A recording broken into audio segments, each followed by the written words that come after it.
Criação misteriosa e envolvente, filha da intuição, resultado de vivências coletivas e interpretações originais do indivíduo, a arte é a expressão dos sentimentos humanos por meio de imagens e símbolos.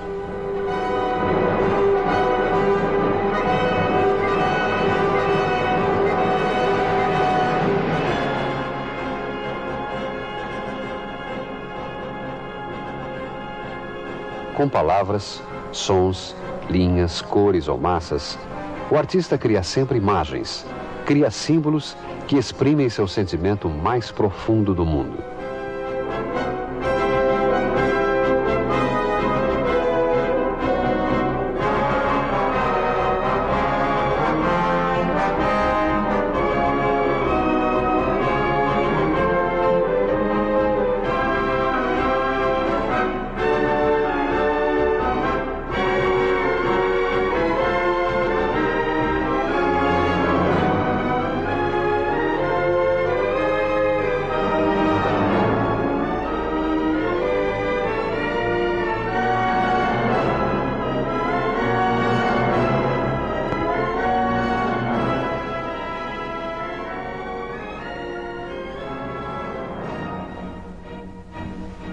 A realização artística tem sua razão de ser na satisfação de exigências práticas ou emotivas, mas as ultrapassa e as transcende.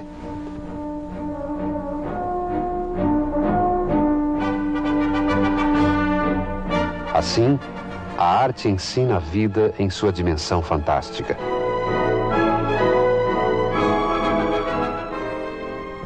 É mais uma maneira pela qual o homem procura sua plenitude, tentando alcançar a beleza, a verdade e o bem, ideais presentes em todos os tempos e lugares.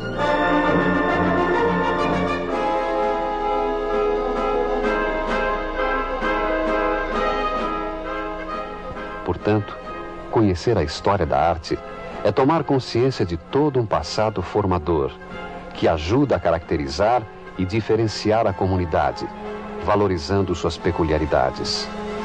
Comunidade essa, cuja existência será tanto mais viva e orgânica, quanto mais sua memória como um todo for ativa e respeitada.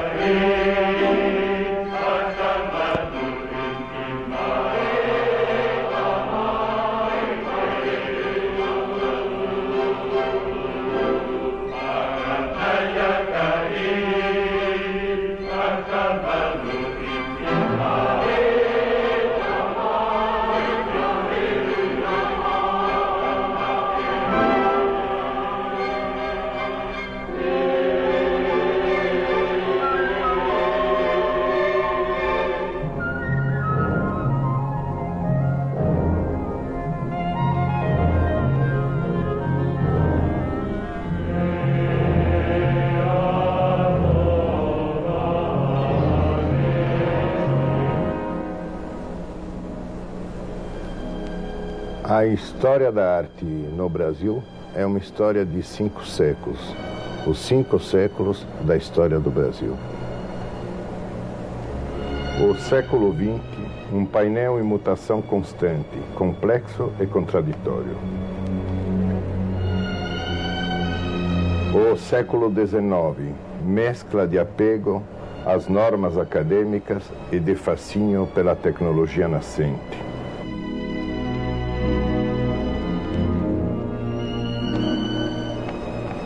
O século XVIII, onde a originalidade mineira desponta nas obras-primas de Ataíde e do Aleijadinho.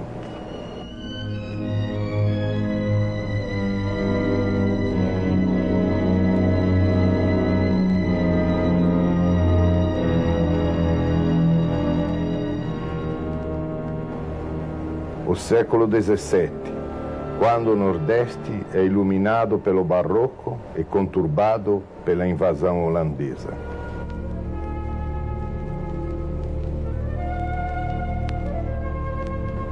O século XVI, heróico e despojado, tempo de lutas e de conquista.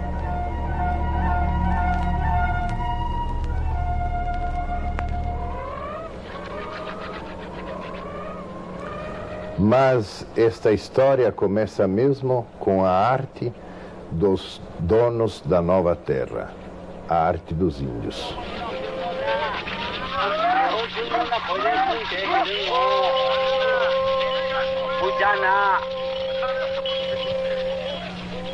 Na verdade, a palavra arte, no sentido em que nós a usamos, não existe no vocabulário do índio.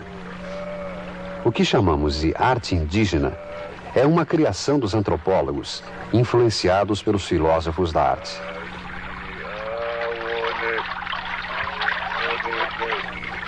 Sob essa denominação, se incluem danças rituais, pintura e enfeite corporal, cerâmica, música, fábulas, artefatos mágicos, cerimoniais e de uso diário. O objetivo, porém, quase nunca é o prazer estético. Em geral, é sempre de ordem mágica, utilitária ou educativa.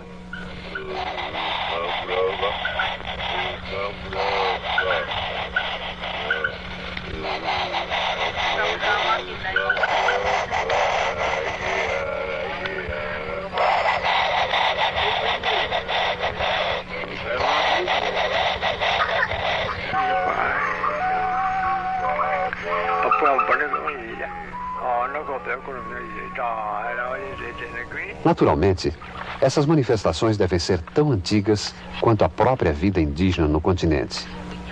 Mas ainda hoje, permanecem praticamente idênticas às do período anterior à colonização.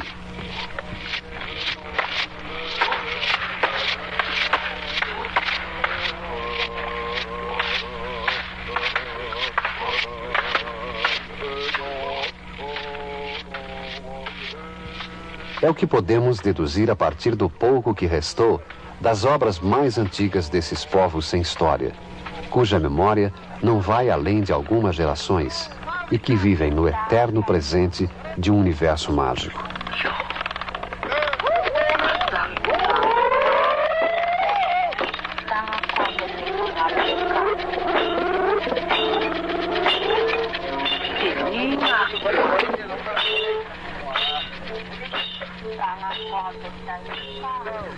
O único passado que os indígenas conhecem é o passado mítico. E dele surgiu a mais importante e criativa das artes tradicionais americanas. O espetáculo ritual, do qual a tribo inteira participa e que integra desde música, dança e pintura corporal até feitiçaria e comilança.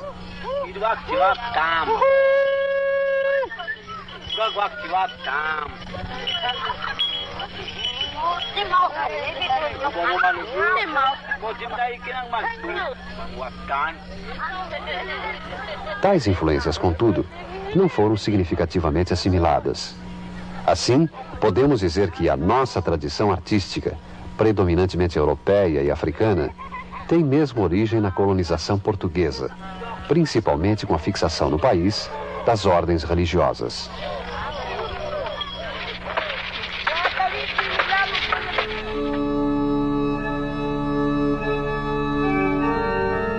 A antiga capela de São Miguel, fundada pelos jesuítas no início do século XVII em São Paulo, é um bom exemplo dos primeiros centros destinados à conversão dos índios.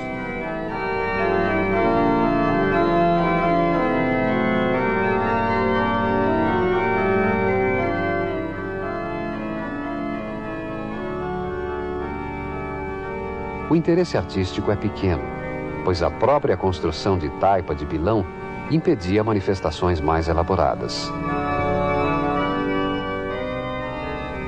A planta é simples, quadrangular.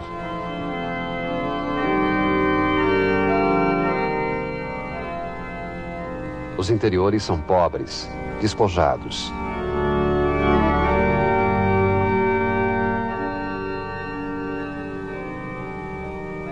Como nas demais edificações paulistas da época, as paredes são nuas e contínuas.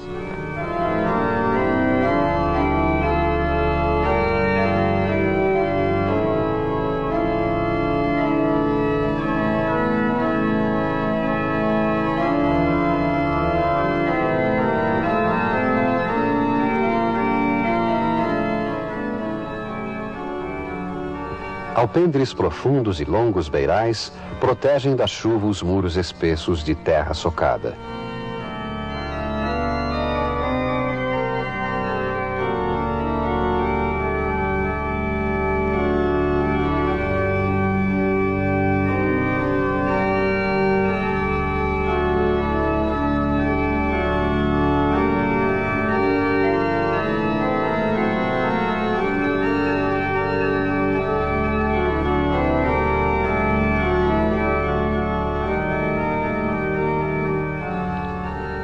Nossa Senhora da Assunção, de Anchieta, é outra das poucas missões jesuíticas que, com algumas alterações, conservam até hoje o espírito e a forma do primeiro século.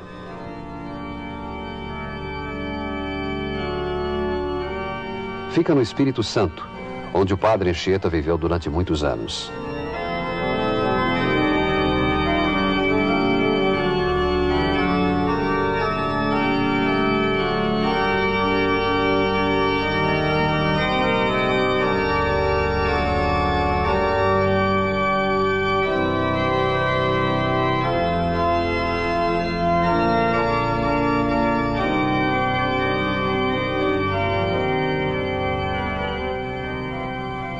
Como a grande maioria dessas igrejas, também foi construída num ponto elevado e ao lado de um espelho d'água, a exemplo do que era feito no Porto ou em Lisboa.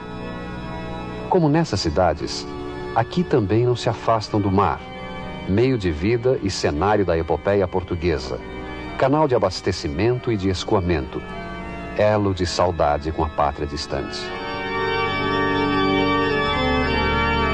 O pequeno tamanho e o número reduzido das portas e janelas revelam a desconfiança dos colonos novos na terra. Sua disposição, porém, já indica o início da preferência pelas linhas oblíquas, típica do barroco. Já o interior, relativamente amplo, tem uma característica bastante rara nas igrejas das missões: as 3 naves separadas por arcadas.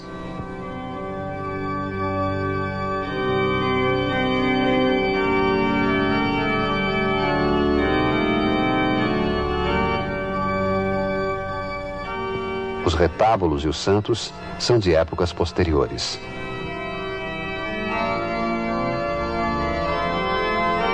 As imagens em madeira de Santo Inácio e São Francisco Xavier são do século XVII.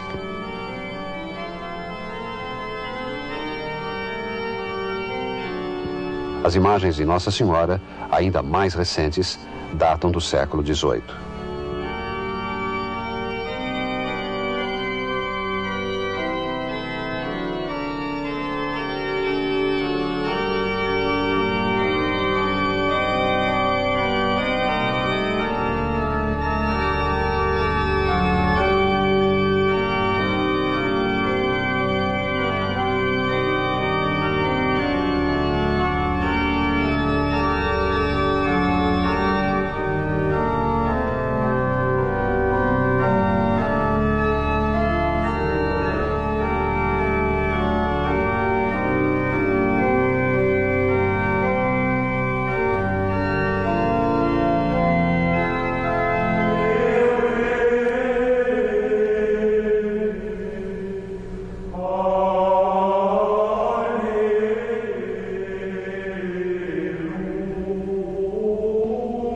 Não muito diferente é a Igreja dos Reis Magos, em Nova Almeida, também no Espírito Santo.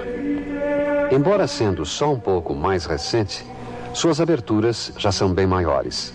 Apenas as 3 janelas do coro, alinhadas horizontalmente, seguem um gosto mais antigo.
No interior, o retábulo, muito original, apresenta uma adaptação cabocla dos retábulos portugueses da época.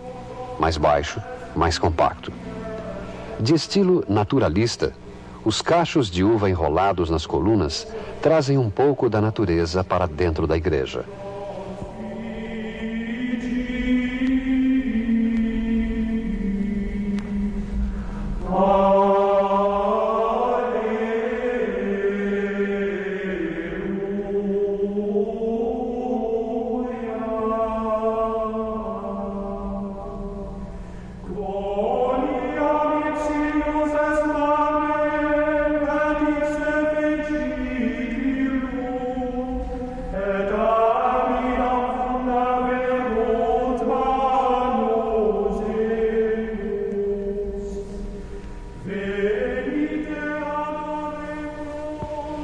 Bem diverso é o caso de São Lourenço dos Índios, em Niterói, construída por volta de 1570.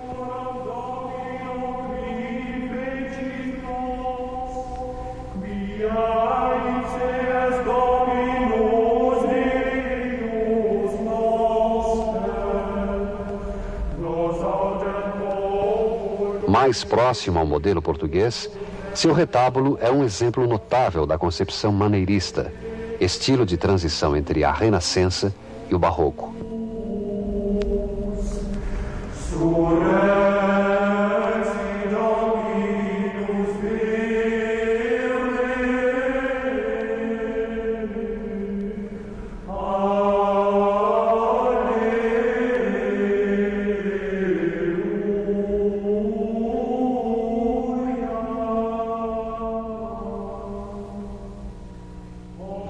Aqui, a elegância um tanto rústica tem seu ponto alto nos anjos das colunas.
Quanto às igrejas construídas nas cidades, estas sofreram modificações sucessivas, acompanhando a evolução do gosto.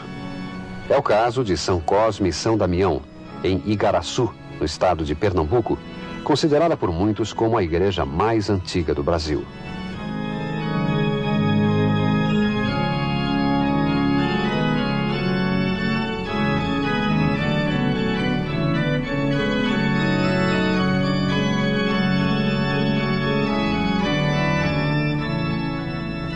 Comparando registros do século XVII com fotos recentes, podemos ver até que ponto o edifício atual não passa de uma reconstituição imaginária.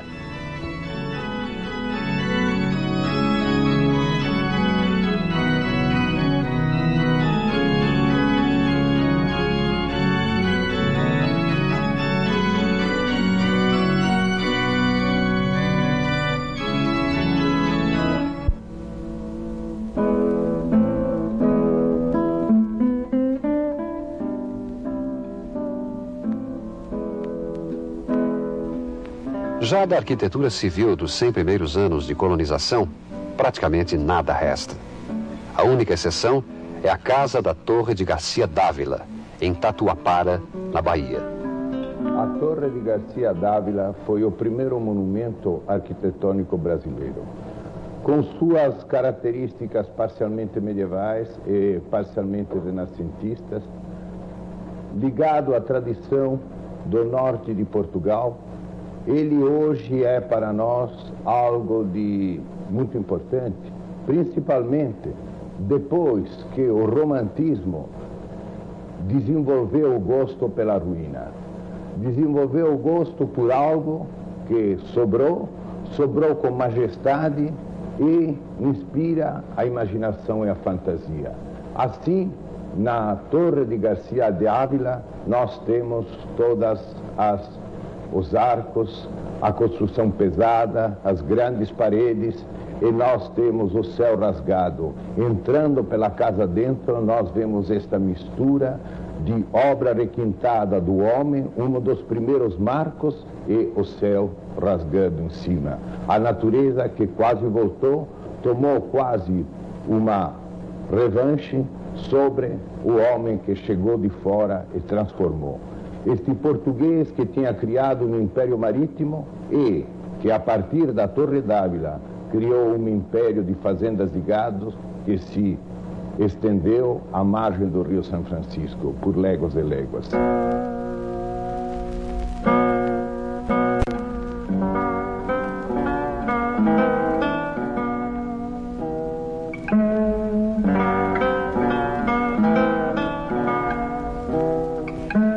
O tamanho deste verdadeiro castelo à beira-mar é descomunal.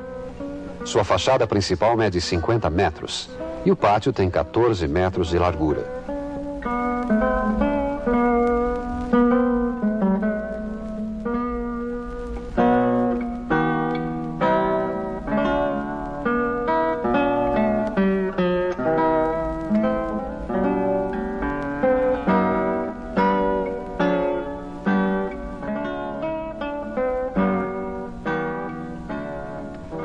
Segundo as palavras de Gabriel Soares de Souza, tratava-se de uma povoação com grandes edifícios de casas de sua vivenda e uma igreja particular de Nossa Senhora, muito ornada e toda de abóbada.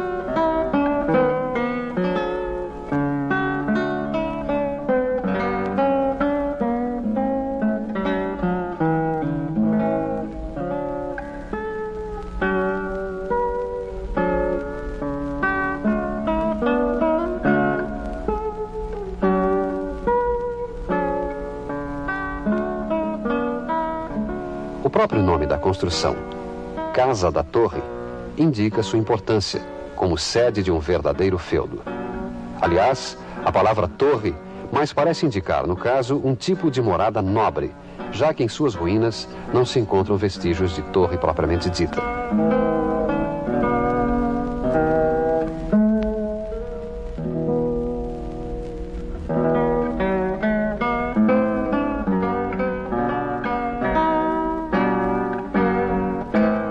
O que se conserva em ótimas condições é a capela, de planta hexagonal, coberta por uma abóbada de alvenaria protegida por um telhado piramidal, como era e continua sendo comum na região do Minho, em Portugal.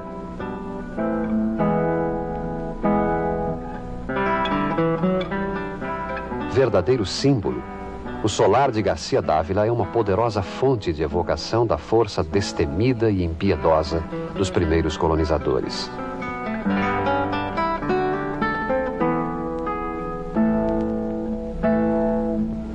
Vários historiadores afirmam que nada de tão grandioso foi construído nas Américas do século XVI como este imponente monumento.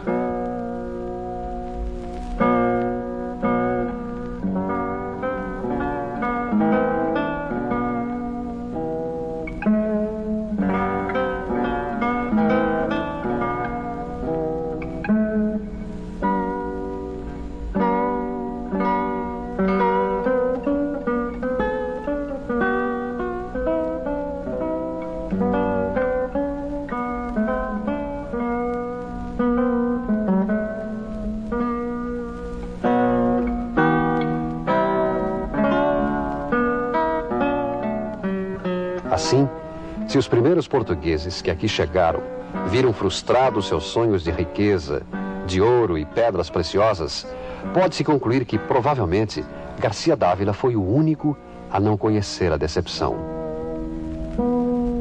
Pelo menos, essas ruínas parecem servir como uma espécie de testemunho de seu sucesso no encontro com a terra.